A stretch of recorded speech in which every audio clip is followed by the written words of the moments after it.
turn that kitchen light on, see if I can pull some more light for us. How's it going, everybody? So we're going to go ahead and unbox our Mova Constellation Flat Earth and Globe Killer in just a second. And then I'm going to compare some models, and we're just going to dig into some material tonight that I think will be fun to explore.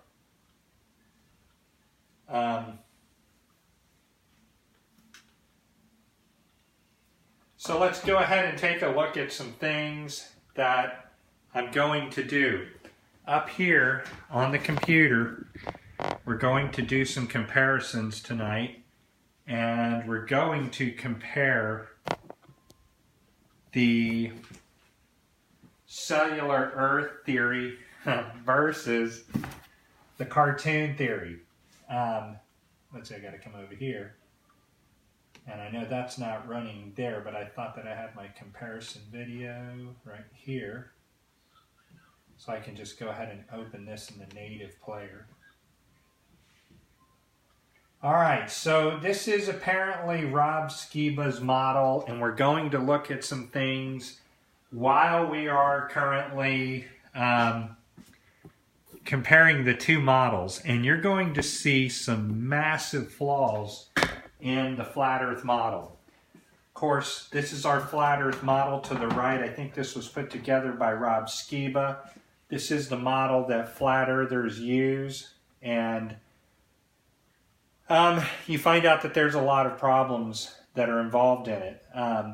The original AE map that everybody uses is quite a bit different than this model here, because in the AE map that we're all familiar with, you can fit like 5 to 6, maybe 7 United States of America heading to Australia or Santiago, whichever one whichever one you're flying to. The maps are always wrong in this case. So America we know is what, 2,700 miles across. So that being said, you have 1, 2, 3, 4, 5, 6, 7, 8, 9. It would take you nearly 4 Americas to get from there to there, which that's also wrong there. Going down here, it's also incredibly wrong. What I do like about the model over here is that the United States is about half of an inch, let's just say 1 inch long, and that's correct. So, 3, 6, 9, 12, and we know that that works out to be the correct distance, 5 to 6 times the United States just to get to Australia, because you can kind of look at that through time. So let's see who all we have on, and while you're watching, be aware there's a satellite. A satellite is flying by right now.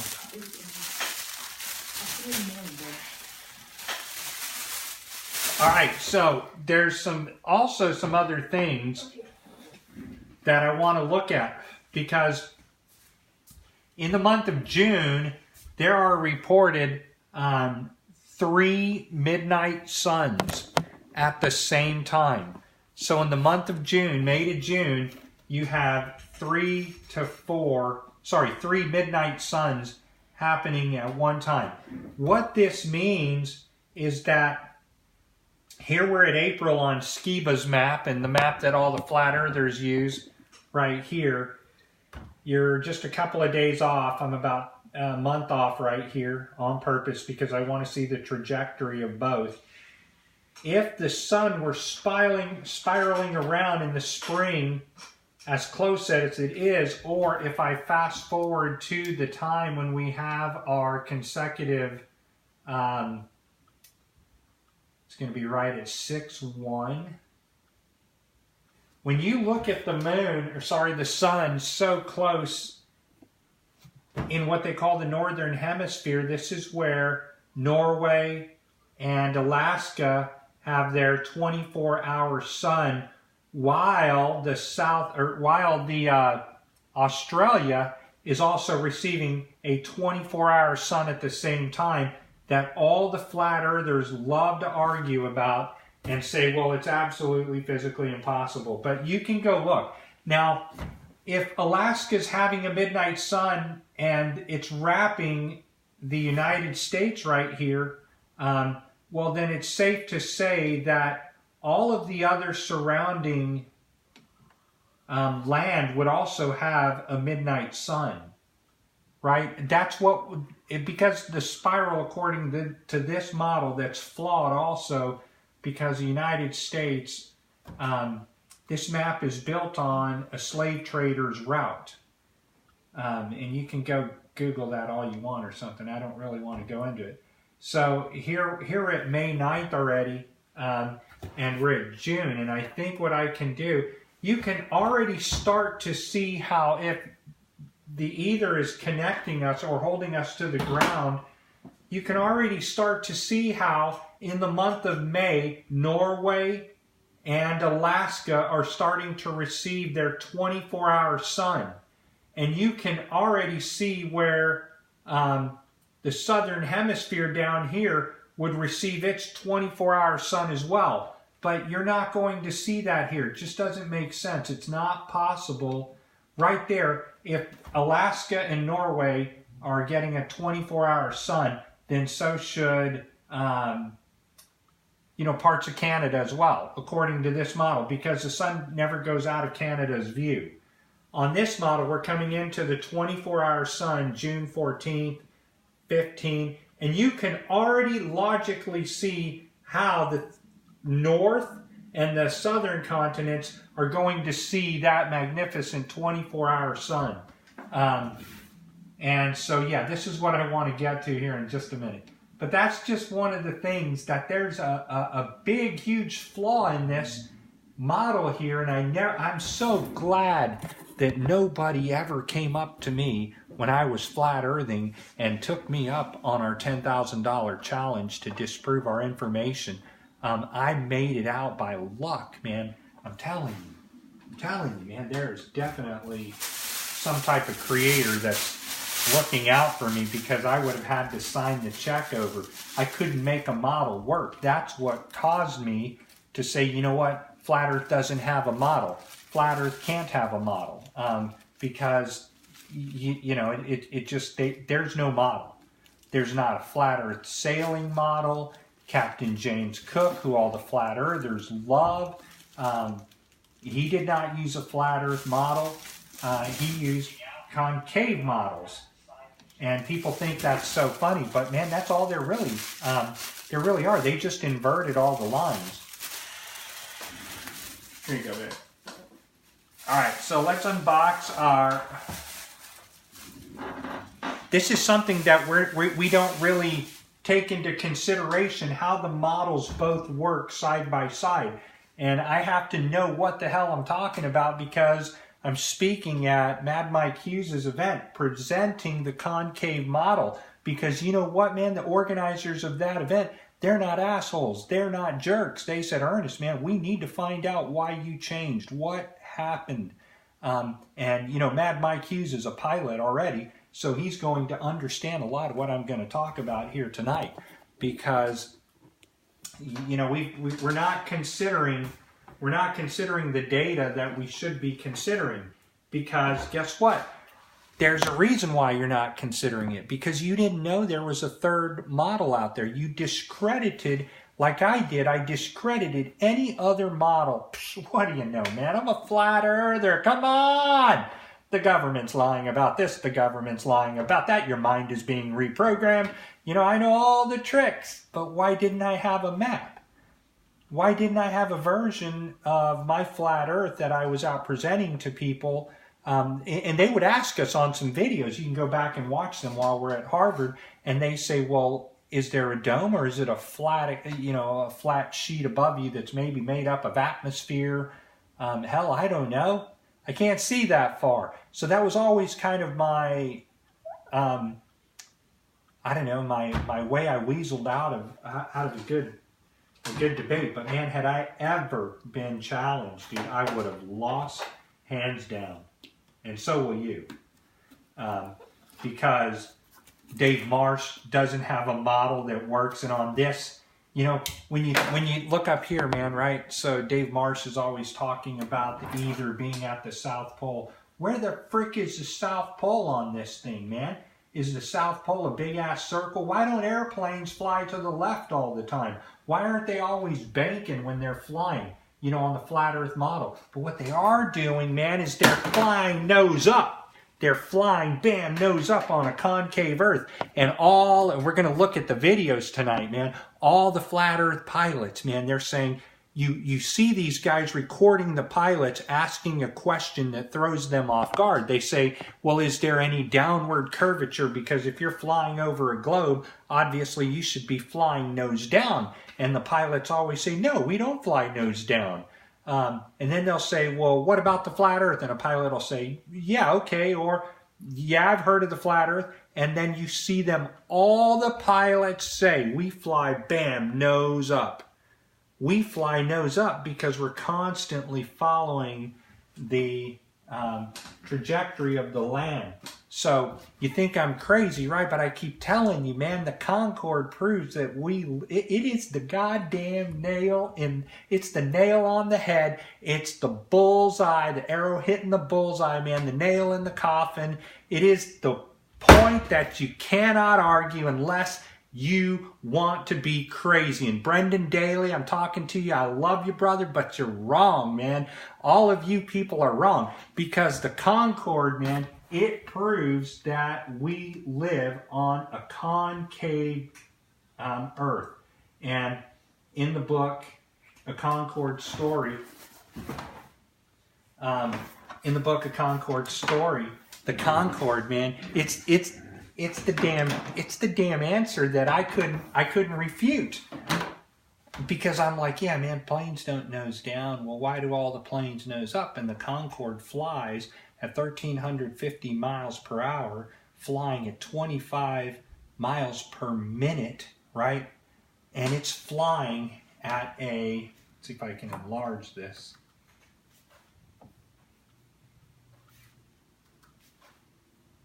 It's flying at a 5.5 degree nose up, man.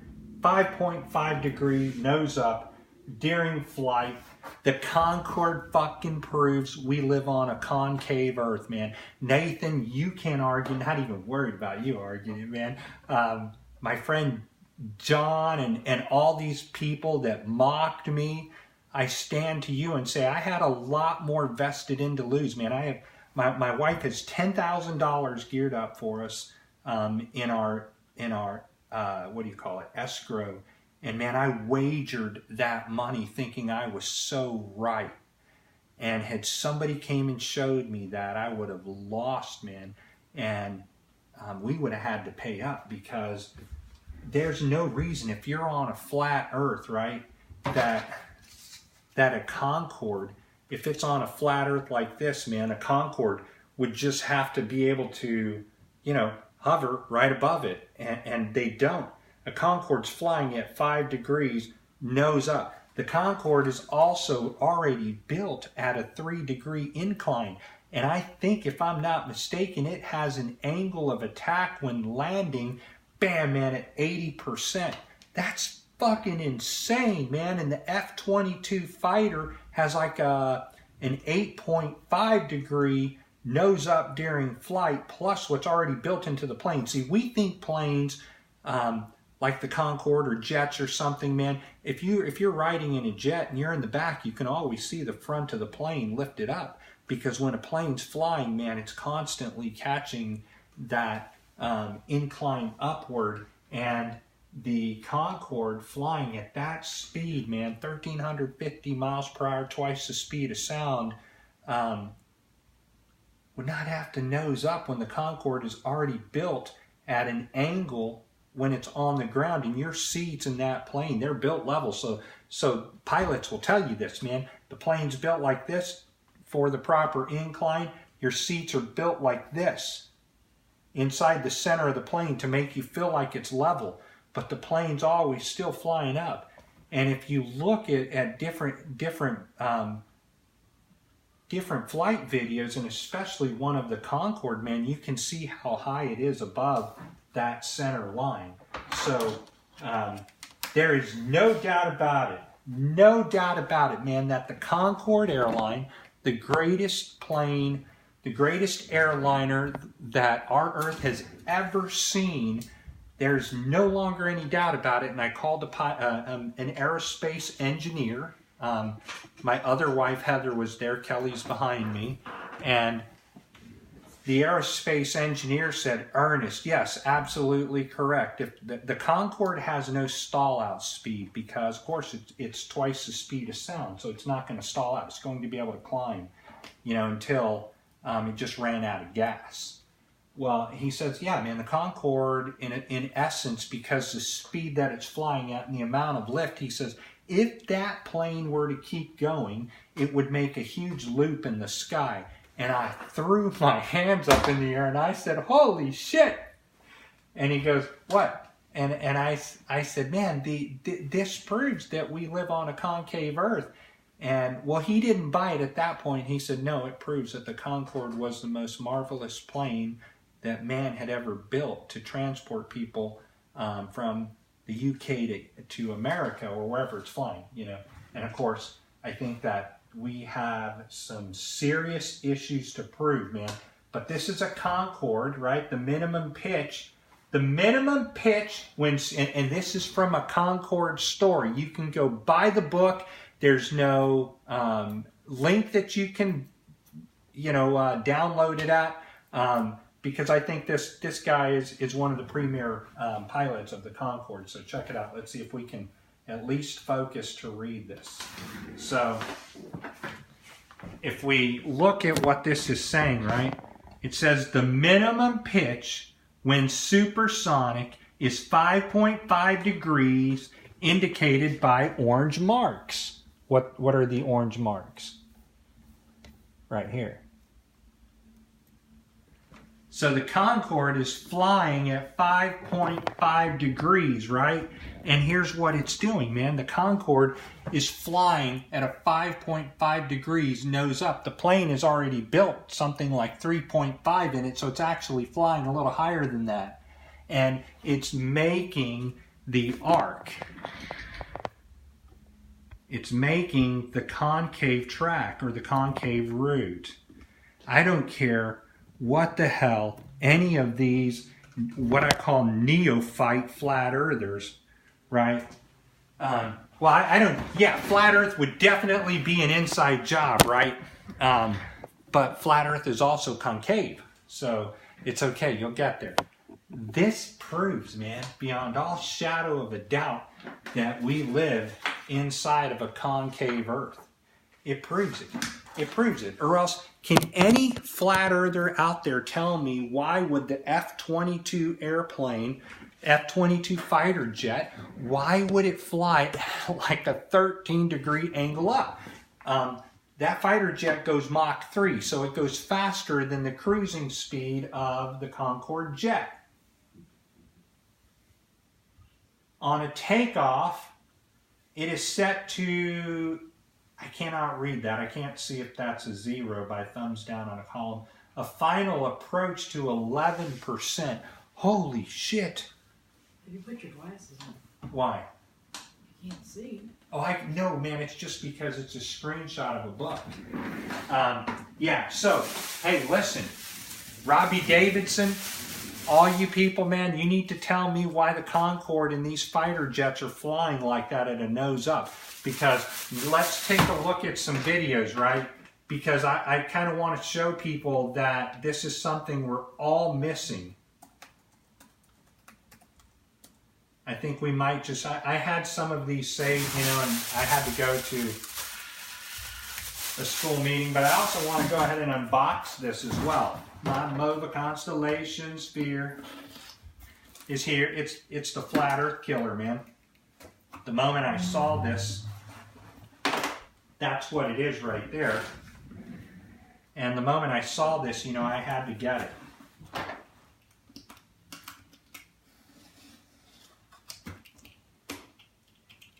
Hey, baby, do you have anything to drink? I got let's see. So this pilot over here, that said they all admit that the Earth is flat, in which they kind of don't. Right here. We should be able to watch this one right here.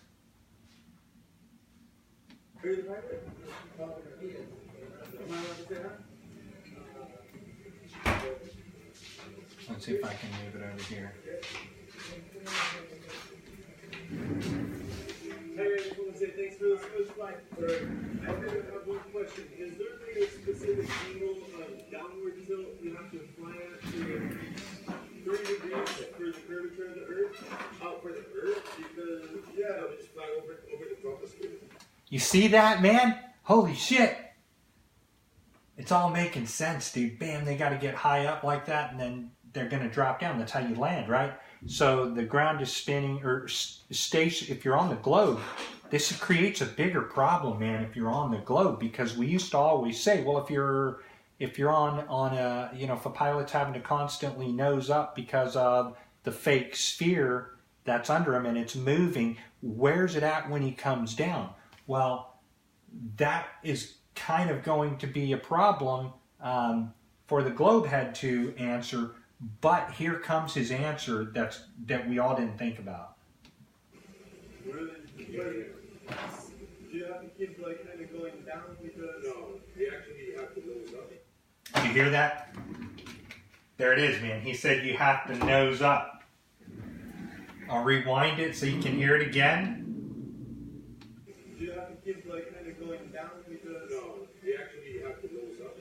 All right, so you have to nose up.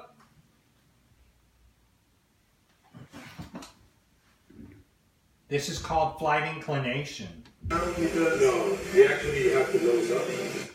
So, the pilot says that they have to nose up. The Concorde shows that the pilot has to nose up by 5.5 degrees plus the already inclination of the plane. The fighter jets that fly Mach 3 have to fly at 8.5 degrees nose up. And this pilot admits that they have to nose up. Another pilot is going to admit that they have to nose up. If you're on a flat Earth, you would not ever have to nose up at 5 degrees.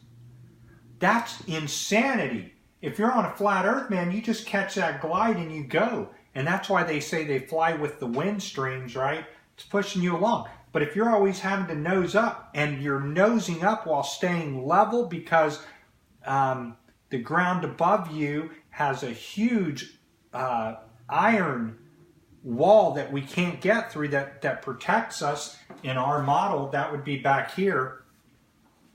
And the jets are flying at a 5 degree nose up, a jumbo jet's flying at a 3.5 degree nose up, and a small little jet is flying at like 1.5 degree nose up, maybe 1 degree nose up. But, you know, that's taking into account that you also have to nose down at time because you get a little too high, so you nose down.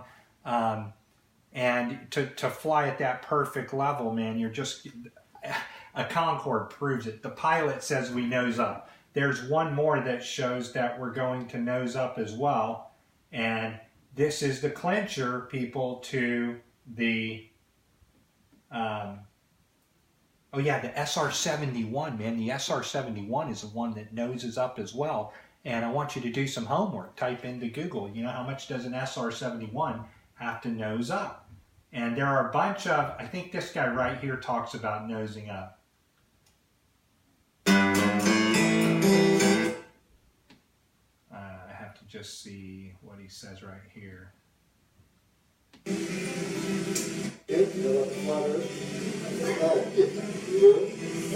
What's your thoughts?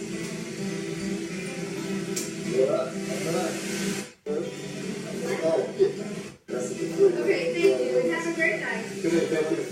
Indeed. Interesting. Good. Nothing to say.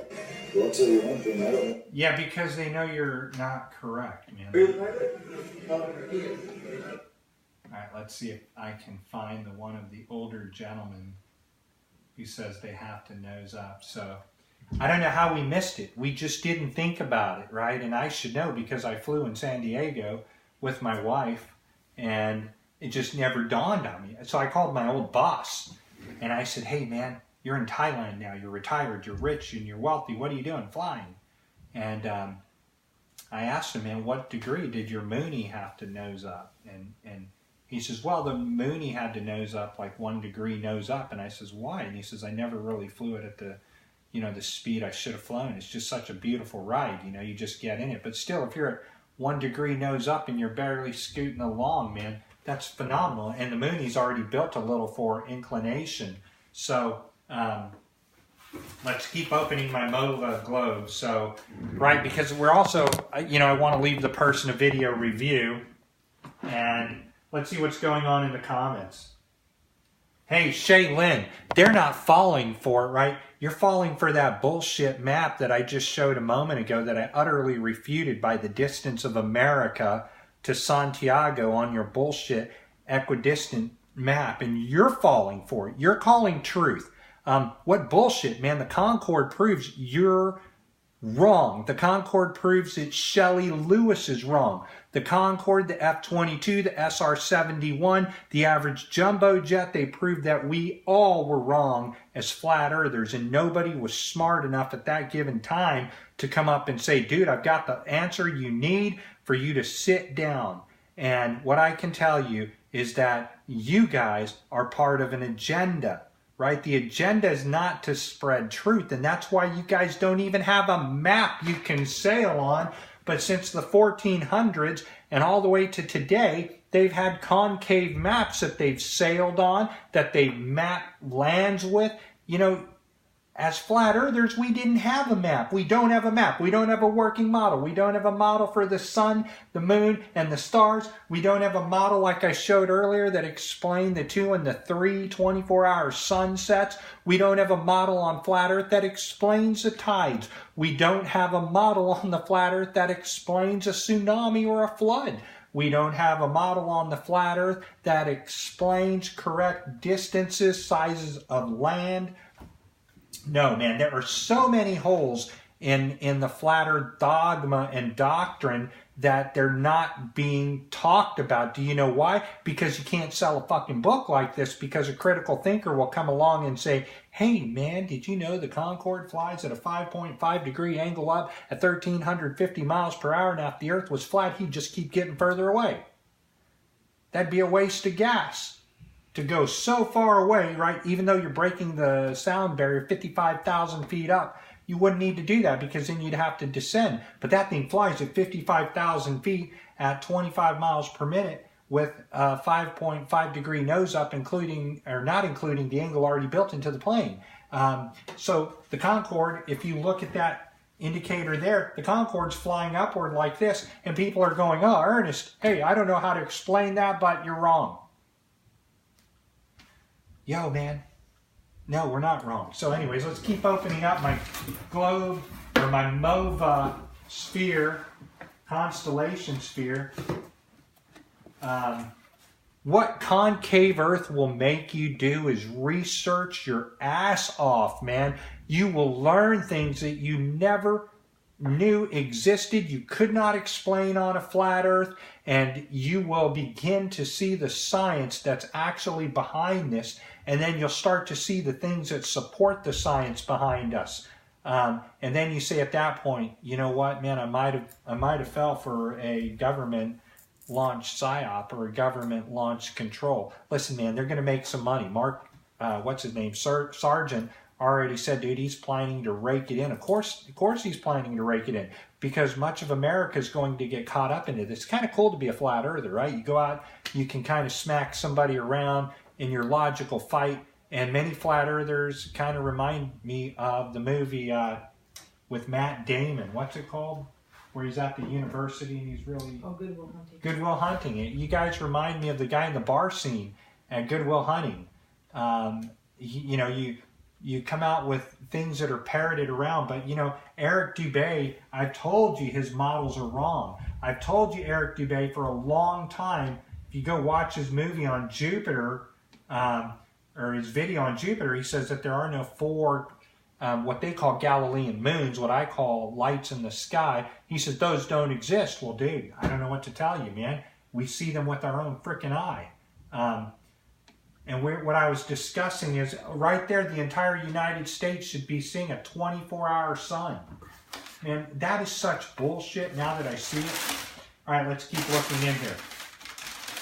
All right, so my Mova Globe is in here. I want to hide my receipt because it gives the person's address. We don't want that to be shown on there, so let's turn our camera in here. Say hello to Kelly back there. She's hiding out. Let's go ahead and look in here. All right, so our Mova Globe is here. I'm so happy. Doesn't look like a knockoff. It feels real. Of course it feels real. This seller has 4,000 positive, reviews. And so I got this on a little discount because eBay gave me a discount. So I kind of traded some of my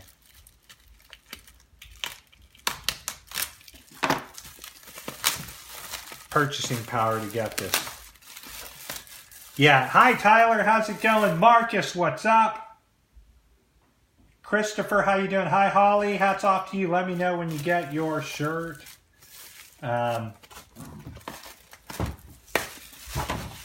Let's keep taking a look at this thing. It's a nice box. Where's my tape measure? I always like to do this. I always like to show people the dimensions of the box. I carry my tape measure everywhere I go.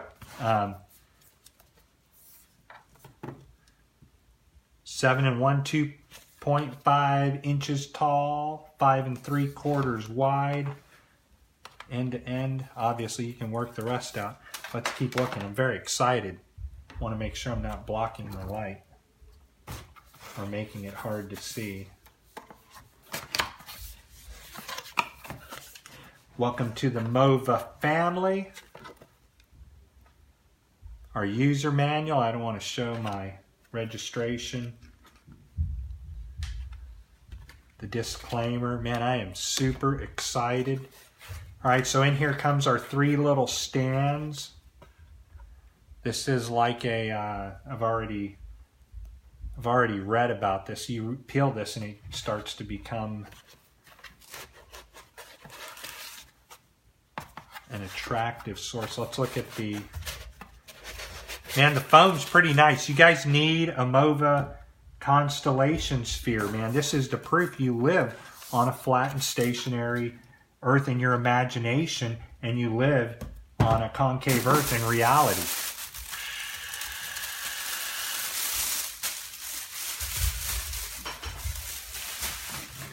This is a real nice box.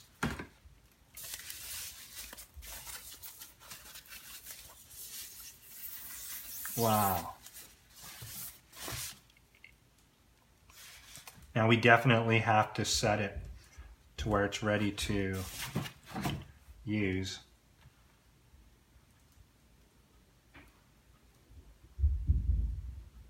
It's already going.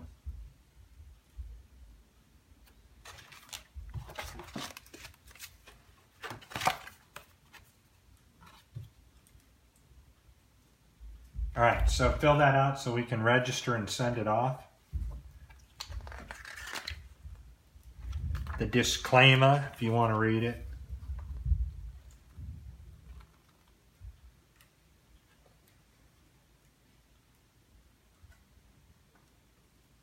So your Mova Globe, like the Earth itself, will simply turn on without any help from you. However, as we are learning about the Earth, there are some things outlined before or below you should not do. It can roll off very easy and roll off the shelf and damage the Mova if something hits it. That's why I put it in its little shell. Don't expose it to globe light or to high temperature or fire. It contains a small amount of fluid, something like a candle wax that can be ignited and burn the outer shell if it's broken or the fluid leaks. It should not be stored or used outside in the range of 40 to 100 degrees Fahrenheit. Avoid long-term months of exposure to humidity. Don't place anything such as a mechanic, a wristwatch, a screen TV that could affect the magnetic field. And I've got stuff over here, so maybe that's a little too close. Who knows? I think that's fine. finding a place for it. One finger to hold a triangular loop on top of the Mova. Okay, ... This is kind of a cool little manual though, man. It's really nice feel to it. They didn't waste any money on it. It's designed for indoor use and works best when powered by different lights or indirect sunlight. Fluorescent light will work too, but it needs to be a bit brighter. The Mova will work near a window, but it should be positioned so that it receives minimal exposure to bright direct sunlight. How your Mova works. You can try different locations in your room. The inner globe floats in an almost friction-free environment, much like the Earth itself. You know, this is something that you think about, right? On our concave Earth, just like my shirt that you can see down here, on the concave Earth,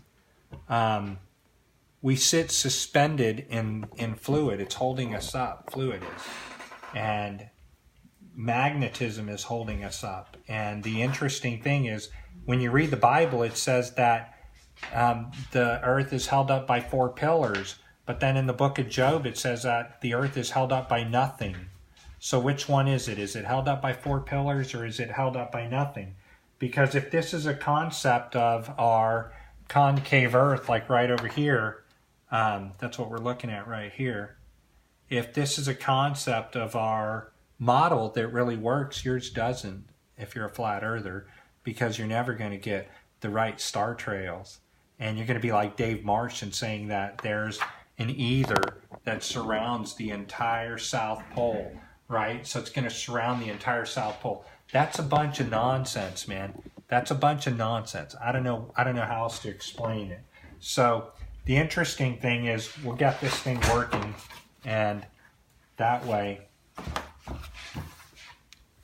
I can explain more often different things that I've thought about. So a few suggestions. Don't know if you guys can still see this or not. We'll lower it. So the rotation of the globe creates force in the fluid at the center of the inner ball and prevent contact at the equator. So the inner globe is not actually touching the outer shell. At these speeds, the fluid friction is very low. The energy to overcome the fluid friction is provided by room light that passes through the graphic design and is incident on very specialized solar cells within the Mova sphere. An electric current provided by the cell's power drive mechanism designed to move at a very low speed and low on power. Think of a compass. The Earth's magnetic field is able to reach inside of a compass and rotate the compass needle to align with it with the Earth's magnetic field. Since the inner Mova is floating and not touching the outer shell, something's needed to reach the edge, or to reach the globe and give the drive its motion. The Earth's magnetic field pushes against the drive mechanism. Wow. Mush as it pushes against a mush. I got you. As it pitches, yeah, that's really MUSH. Okay, I was thinking I might need my glasses there. As it pushes a compass, it'll move toward alignment. The graphic on the inner globe is about a 1/4 inch below the outer surface of the shell, but the optical qualities of the fluid and the outer shell magnify the inner globe and cause the surface to appear to be on the surface of the outer shell. That's kind of what happens with our sun, is that our sun is not in, as the flat earth model says, it's not within the barrier of the dome. So you've got the dome here and the sun and moon are down here. In Rob Skiba's model, there's a big dome that lifts over this and the sun and moon are inside. But one of the reasons that the sun changes its size and it changes its colors is because it's inside. The light is coming from inside the octahedron and it's beaming outward. And so when we see the sun, we're not literally seeing the sun right above us. We're seeing the light refract through the glass ceiling above us. And so the sun and moon are absolutely not in the, they're like put out from the center of the octahedron. I don't know how else to explain it, man. That's one thing. is that as a flat earther, when I wasn't religious anymore, I couldn't say, well, man, the Creator holds the sun and the moon up above us. And people would say, but what is the sun and the moon? And I would say, well, I don't know. It's got to be plasma or something. As a flat earther, you really can't answer that. And, you know, well, what makes the sun get smaller? What makes the moon get bigger? And what makes it change colors? And so we come up with all these ridiculous answers, and we're not thinking correctly, because if the light is being sent from the center of the octahedron and it's sending a light through different glass layers, then of course it's like looking at a pyramid. You know, I show it all the time. A prism, sending light through a prism. And you say right then and there, man, it proves that our sun model and our moon model is correct, because they're not, as the flat earthers say, above us. And, you know, just like floating above us. What's holding them up? Nobody knows, you know. Of course not, man. So, in my opinion, and study of this model for 5 given years, and I've made it my livelihood. And, well, not my livelihood. I do it, you know, as flat earthing every day of my life. There's so many models there's so many things about the flat earth model that I had to capitulate on. And this was one, man. The ability for the stars to rotate above us. And if we're on the northern hemisphere, they'll go this way. And if we're on the bottom, they'll go the other way. This proves it's a working model. It's a working model. Flat earthers can't even give us a working model that's accurate or right. Or, you know, so to me, I you know, man, this proves to me that we live in the concave earth. And of course, the other proofs that I've given you, listen, hey, if I can't refute these claims about the Concorde and the different jets, the F-22, if I can't refute myself on these, trust me, you're not going to refute me either. I would have refuted myself long ago if there was a way out of it. So anyways, let's go to look again at, and I've got to move from that computer over here. So you can get your Mova constellations. They're called constellation globes. This is the 4.5-inch rotating black and silver. If you get the 8-inch model, it has the mythological characters on it. I think every concaver needs this model. Every concaver needs to have the rotating black sun. And if you have that, it's the Achilles heel to any flat earther who is honest, man. An honest flat earther is going to capitulate. And that's why so many of us have jumped ship, because we're honest. We're not at this for a gambit. You know, I'm not out there trying to charge $249 or $150 a ticket. You know, kind of did all that shit when I was an atheist and promised I wouldn't do it for another convention again. It's just not worth it, man. Too many people get their pockets lined up all the way. And knowledge is free. Knowledge is something that we should give. And yes, we should help people, and, you know, we should help people as much as possible, but not to the point that you're making shekels off of it. It's not needed. Nonetheless, this thing's just going to take some while to start up. I don't want to take my cover off that, because the moment I do, I'll have to just put it down. I kind of want to figure out where I want to put it. Look at some of the comments. Yeah, you guys can say whatever you want, man, but listen, I presented some fucking hardcore evidence here. Enough to make other former flat earthers who have become concave didn't become concave because they just said, I want to jump on the worst bandwagon there is. Or people that say, gee, Ernest, you jumped ship because you want to make a lot of money off of concave. Well, there's a lot more flat earthers than there are concavers by a long shot, because flat earth is part of the cool club. But that trend will die down very soon.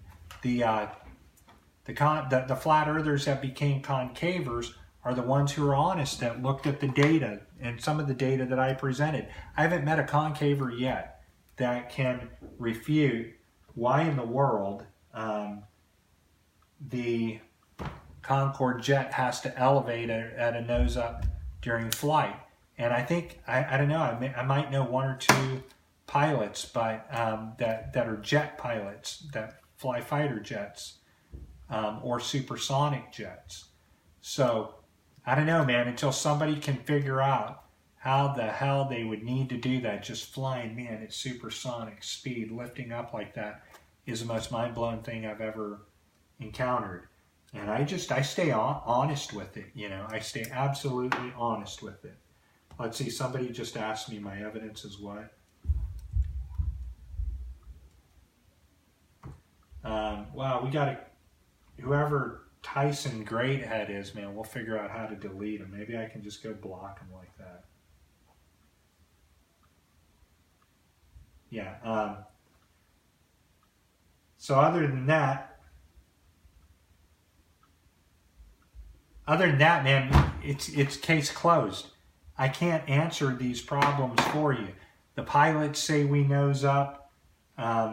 Let's see if I can find it over here. There's another pilot that admits that airplanes nose up during flight, and it's making a way around the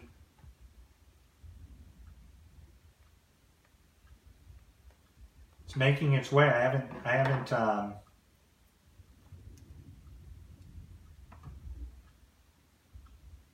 everybody has this Asian pilot, but this is an older pilot that, yeah, Joshua James Valerio, he has the same pilot. And I've shared it on my,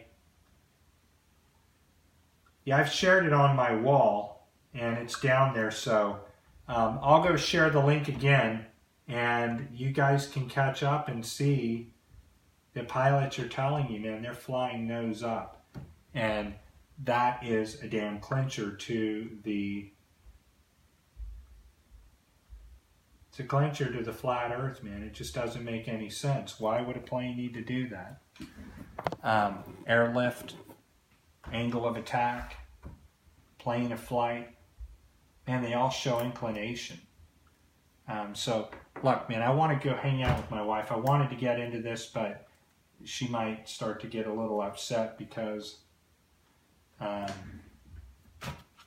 Heather got me a Mova sphere. So very cool, man. Whatever.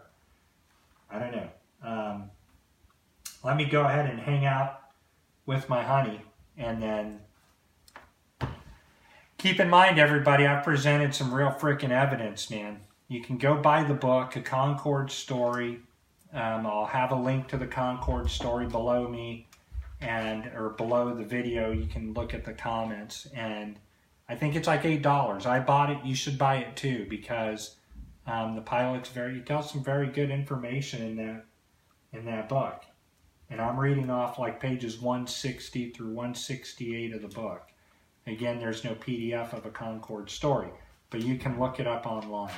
It proves that we live on a concave earth. Concave, Concorde, concave, Concorde. Holy shit. That's amazing, man. Concave, Concorde. What do you think of that, man? Marcus, concave, Concorde. Fits to me. Why would they name the Concorde and concave earth, man? Because it's banking up when flight? I don't know. It just makes sense, right? Maybe not, but they always do shit like that to us, you know? We live on a concave earth. Light bends upward. You can zoom out at water, and you zoom into the water. Globebusters admitted the concavity of the earth. He said he wouldn't submit to anybody's model. I kind of don't submit to a model, but I like this model because, you know, the black sun in this model is pretty much synonymous. It works.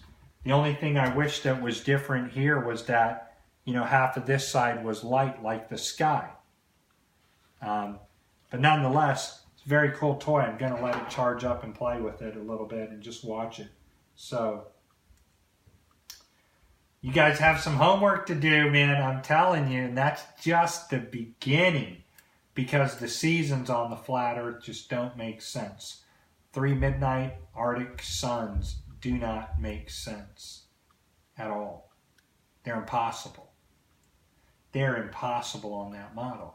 But they're not impossible if the sun is going around this area and you're looking at it. Of course you can see it. You know, you can see it at a very medium point. So flat Earth is in a lot of trouble because they're being hit with some scientific thoughts and some questions that they are not prepared to answer. And I don't care if I'm the laughing stock of the flat Earth movement. What does that mean? Dude, I did not name my site Flat Earth because I knew there could be a possibility that I was wrong. I just, you know, I reserved my research from, you know, June of last year all the way through this year, just continually researching, seeing if I could rebuttal myself. And the more that I try to rebuttal myself, I understand how light works, magnetism, demagnetism. I understand solar luminescence. And these are things that we don't understand on a flat Earth because there's no need for those things. People like Dave Marsh will show you the paperweight, and they'll say, oh man, if you shine a light through the paperweight like this right here, you shine a light through it from up here, you know, and it'll make all the stars move around. And my first thought to that is, boy, isn't that a nitwit of a thought? Because am I looking outside at this thing, or am I looking under it? And how thick is the glass? So I don't know. Yeah, Pepsi does own it. They sure do, Tyler. So I did a video on that a couple of days ago. They had a flat Earth vegan chip come out, and nobody liked it. And this was in 2007, and they were called flat Earth chips. Lay's flat Earth chips. So flatearth.com is owned by Lay's potato chips. Go figure.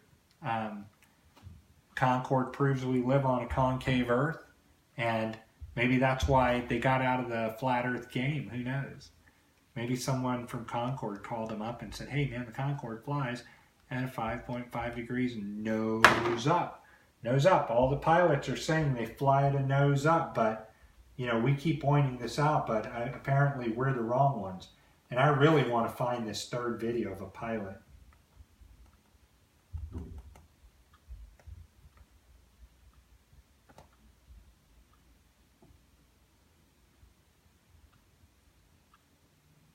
Yeah, I don't know. Google's so weird now. When you go on YouTube, it seems like a bunch, as soon as you type in something you're looking for, as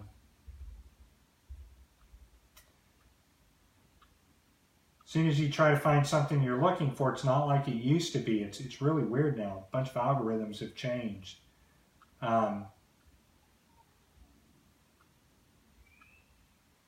I've got to find that video, the newest one. It's on my wall, though.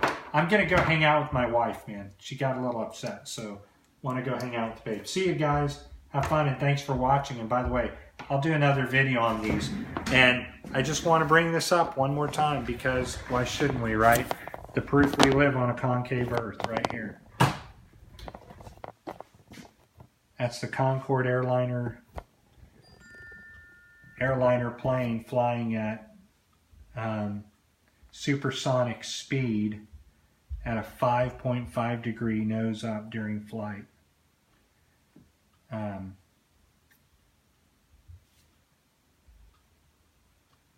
Yeah, concavers, put some links below, you know, because it's up to the flat Earth to provide us a working model. And they haven't, and they won't, and they can't, you know, and it's like we keep asking the people like all the different flat earthers out there, you know, where's your working model? Why can't you give us a working model? Where's the model that we're supposed to succumb to? I never could provide it. I never had a model. I always said that the Earth is flat as far as I can see. Beyond that, I don't know what it is. And that's another thing, right? Flat earthers will say, hey man, the salt flats, you know, they're thousands of square miles. And I say, well, is the Earth flat indefinitely, or is it flat? Does it cut off at a certain point? Nobody knows. So then how can you judge everything on one flat? You can't. Doesn't matter how big it is, because it unless it covered the entire plane, and it doesn't, you know, obviously. So or they'll try to tell us the ice wall is real. And we know the ice wall is nothing more than Ross ice shelves, and they've been exposed on that. No matter what, nobody wants to admit it. So I don't know. Above all that, I've proved some pretty damn good evidence, and I'm going to go hang out with my wife. I got about an hour and a half. See you guys.